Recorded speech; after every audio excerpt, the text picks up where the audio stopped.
지금 한국 증시 정말 뭐 5천까지도 간다라는 기대를 하는 바탕에는 우리가 엄청난 어떤 성장을 하는 것보다는 그동안 저평가되었던 것이 이제 정상화되는 네. 과정, 뭐 PBR 1.6배까지 네. 뭐 보시는 분들이 있더라고요. 다른 나라들처럼.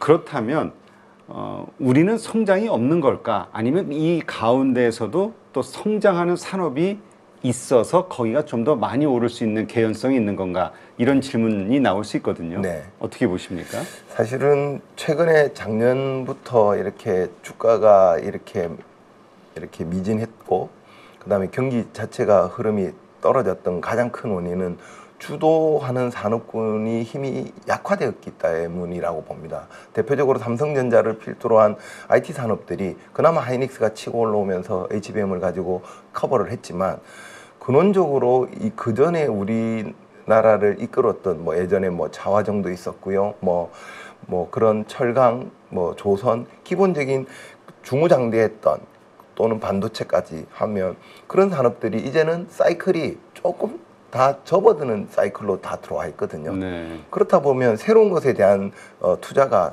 사실 그동안 많이 미진했다라고 보여집니다. 그래서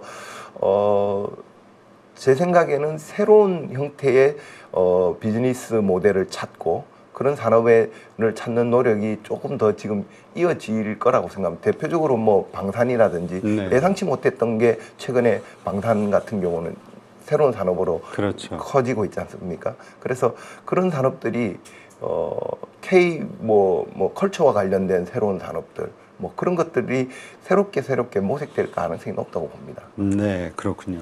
그렇다면 한국 증시 이제까지 소위 그 조방원이라고 했죠. 조선주, 방산, 그다음 원전. 요게 이제 어떤 주도주 역할을 해왔잖아요. 네. 이쪽 산업이 계속 성장할 수밖에 없다라고 보시는 건가요? 제 생각에는 어느 정도의 사실은 산업은 계속 성장할 것 같은데 주가하고는 조금은 달리 떼놓고 생각을 해야 될 것 같습니다. 주가는 선반영되는 측면이 강하기 때문에 산업은 성장하니까 주식은 좋을 거야. 꼭 그렇지는 않을 수 있다는 거죠. 선반영 때문에. 그래서 이미 조선이나 뭐 방산이나 원자력 부분은 계속 산업은 성장할 걸로 봅니다. 다만 성장의 속도가 조금씩은 줄 수 있을까라고 보는 거죠. 그렇게 되면 주가에 대한 반영되는 그 강도도 역시 약할 수 있을 거라고 봅니다. 네, 그러니까 산업은 성장하겠지만 주가적인 측면에서는 이미 많이 좀 선반영된 측면이 됐다. 많이 있기 때문에. 네. 그렇다면 사실 요즘 삼양식품, 황제주로 삼양식품을 많이 언급하는데 이 라면이라는 이 아이템 가지고 이렇게 될 거라고는 정말 아무도 생각을 못했죠. 네. 이런 것처럼 뭔가 이렇게 새롭게 떠오를 만한 성장 산업으로 선택받을 만한 그 섹터가 있다고 보시나요? 굉장히 놀라운 사실이죠. 일개 단순 소비재가 글로벌 브랜드화되면서 뭐 하나의 무슨 전설처럼 되어버렸습니다. 불닭볶음면이, 불닭이라는 말은 요즘에 그냥 하나의 단어가 됐다고 그러더라고요. 외국 사람들도 다 아는. 그런 식으로 갑자기 부상하는 거는 아무래도 소비재 쪽에서 많이 나올 수가 있을 것 같습니다. 뭐 K컬처 관련된 K푸드가 됐든 뭐 음악이 됐든 뭐 그런 쪽이 될 가능성이 크다고 보고요. 뭐 단적인 예로 CJ 브랜드 중에 비비고 같은 경우는 만두만 1년에 1조씩 매출이 나오거든요. 아, 그래요? 전 세계에서 조금 있으면 잘못하면 만두라고 안 하고 비비고라고 부를지도 모르는, 이건 제가 그냥 좀 단순한 가정이지만 그런 주로 소비재 쪽에서 많이 나올 가능성이 크지 않을까 그렇게 생각합니다. 네, 그러니까 한국 사람들이 결국 이제 지금 뭐 K컬처라는 것 때문에 막 문화가 전파되고 있고 이 가운데서 우리가 즐겨하는 어떤 음식 혹은 뭐 사용하는 어떤 소비 용품들 여기에서 이제 뭔가 또 튀어나올 것 같다. 가장 한국적인 것에서 글로벌 될 가능성이 굉장히 크다고 보는 거죠. 화장품도 그 범주에 들어갈까요? 그럼요. 우리나라 화장품 싸고 품질 좋기로 유명하잖아요. 요즘 좀 많이 비싸졌지만 충분히 가능성이 있죠. 그렇다면 우리 한국인들의 의식주와 관련된 주로 소비재 쪽에서 찾는 게, 왜냐하면 그래야지 요즘처럼 모든 인터넷으로 모든 게 전 세계가 연결되어 있기 때문에 소비재에서 한번 소위 말하는 대박을 치는 뭐 그런 물품이 나오면 전파 속도는 엄청나게 빠를 거라고 생각합니다. 그렇다면 어떤 이런 특정 산업 혹은 기업이 네. 뭐라 그럴까요? 이렇게 잠깐 일시적으로 좀 부각되는 경우가 있고 이것이 그냥 크게 네. 주도주로 가기까지 좀 길게 부각되는 경우가 있잖아요. 그러면서 이제 자금이 몰리고 2차 전지나 뭐 우리 조선 방산 그랬듯이 이런 미리 이렇게 좀 시그널 같은 거, 신호 같은 거, 아, 요게 이게 좀 크게 갈 어떤 주도주의 모습을 보이고 있다. 이렇게 느낄 만한 신호 같은 게 있을까요? 글쎄요. 보통 주도주가 되려면 한 3가지 정도 조건이 있다고 봅니다. 첫 번째, 패러다임의 변화입니다. 인식의 변화, 구조의 변화인 거죠. 뭐 갑자기 인터넷이 나오면서 PC가 성장되고 뭐 스마트폰이 막 모바일화되면서 그다음에 AI가 나오면서 이렇게 바뀌고 하는. 그다음에 이제 그것을 인식하고 거대한 머니무브가 일어나야 될 거고요. 세 번째는 그러한 섹터에 대해서 향후 가시적인 실적이 나와야 되는 거거든요. 예를 들어서 뭐 조금 전 불닭볶음면 같은 거 매출이 실제 일어나고 있거든요. 실제로. 그래서 제가 보기에는 패러다임이 확실하게 변화되는 그런 근저에 무엇이 있어야 된다. 예를 들어서 K컬처라는 게 뭐 푸드도 있고 음악도 있고 여러 가지 다양한 장르가 있고 드라마도 있는데 그럼 패러다임은 만들어진 것 같거든요. 그러면 거기에 맞는 뭐 투자나 그다음에 실제 주식시장에서의 자금 흐름도 어느 정도 이어지고 있고요. 그러면 확실한 가시적인 실적이 나오는 것이 보인다 그러면 그럼 주도주로서 충분히 이렇게 부상할 가능성이 크다고 보는 거죠. 네, 그렇군요. 자, 어쨌든 지금 아까 말씀하셨듯이 뭐 상법 개정, 그다음에 자사주 소각, 뭐 여러 가지 이슈들, 뭐 퇴직금에 대한 뭐 투자, 뭐 이런 여러 가지 것들이 좀 시도가 되고 있는 것 같은데 세법도 그렇고요.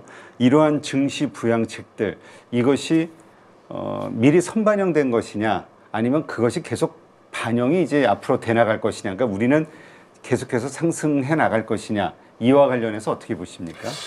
뭐 이제 상법 개정의 효과가 나타나려면 뭐 시행이 뭐 내년인 것도 있고 내후년인 것도 있습니다.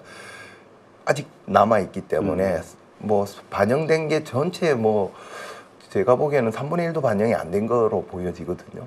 그래서 그리고 또 추가적인 상법 개정안들도 나오고 있습니다.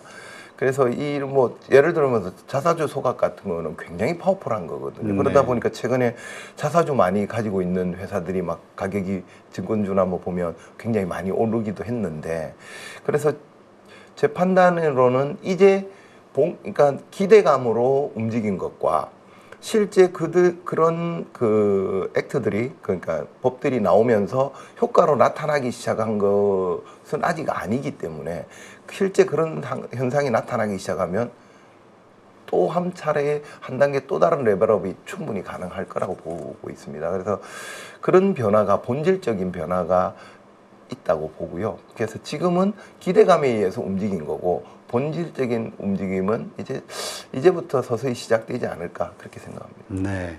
그렇다면 올해 이 하반기 증시, 한국 증시의 전망은 어떻게 보세요? 되게 조심스러운데요. 조금 전에 한번 말씀드린 대로 숫자로, 그러니까 데이터로, 지표로 나타나야 됩니다. 그래야 기대감이 아닌 단순한 무슨 뭐 이렇게 베팅 차원에서의 그것이 아닌, 그리고 비정상의 정상화가 아닌 제대로 된 추세를 만들어 갈 수 있거든요.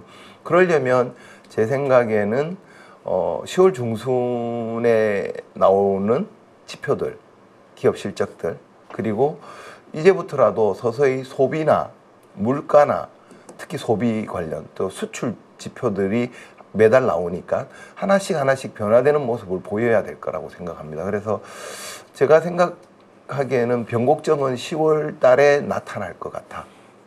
그래서 그때 기업 실적들이 제대로 받쳐주면 제대로 된 추세로 이어질 것이고, 여전히 미진하면 또 한 번의 또 숨고르기나 뭐 조정이 추가적으로 있을 수도 있겠다, 그렇게 봅니다. 네, 그러니까 결국은 3분기 실적에 의해서 뭐 우리가 좀 급등장이 나오든지 아니면 조금 더, 그러니까 하락장은 아니라 조정장을 말씀하시는 건가요? 네, 지금 계속 제가 조정장을 이야기를 하고 있고요. 그리고 사실은 그 외에 기업의 실적을 굳이 이야기한 게 거기 안에는 관세 정책에 따른 역량, 뭐 무역 전쟁 모든 것들이 다 스며들어 있거든요. 거기 안에는. 그렇기 때문에 일단 가장 중요한 거는 3Q 실적이 어떻게 나올 건가에 대한 사실은 한 9월 말 10월 초쯤 되면요.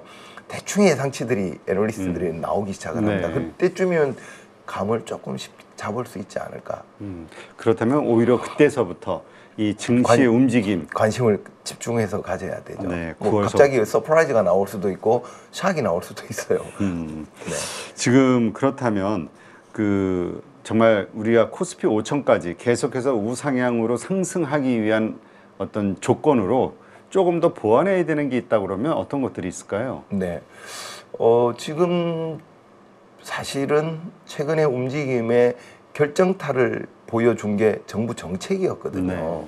그리고 이 정부가 그동안의 그 진보 민주당이 진보 정권으로서의 해오던 양상과는 조금 다른 행보를 보이기 시작했습니다. 그러니까 굉장히 실용 정부를 표방하고 있기 때문에 그런데 최근에 발라가는 빌미를 준 게 뭐 세법 개정안에 뭐 대주주의 요건이라든지 뭐 세율을 증권 거래세에 대한 문제들이 사실은 시장에 조금 반하는 이야기거든요. 네. 그래서 그런 부분이 뭐 물론 그게 당론인지 확정인지 아직까지 결론은 나지 않았습니다. 그런데 실용 정부로서의 스텝으로 가려고 그러면 그런 시장의 소리를 아마 정부는 잘 들어야만 할 것이고 잘 들을 걸로 예상됩니다. 그래서 그런 정책적인 어떤 이 환경이 만약에 예상과 달리 뒤집어지거나 후퇴되면 충분히 충격을 받을 수 있겠지만 지금 현재까지 왔던 방식대로 계속 간다 그러면 큰 문제는 없고 오히려 우리나라의 밸류에이션이 코리아 디스카운트가 없이 오히려 밸류업이 될 수 있는 토대를 만들 수 있을 거라고 보기 때문에 저는 지속적으로 관찰을 해야 될 거는 정책 변수라고 계속 보고 있습니다. 내부 국내에서는. 그렇군요. 네.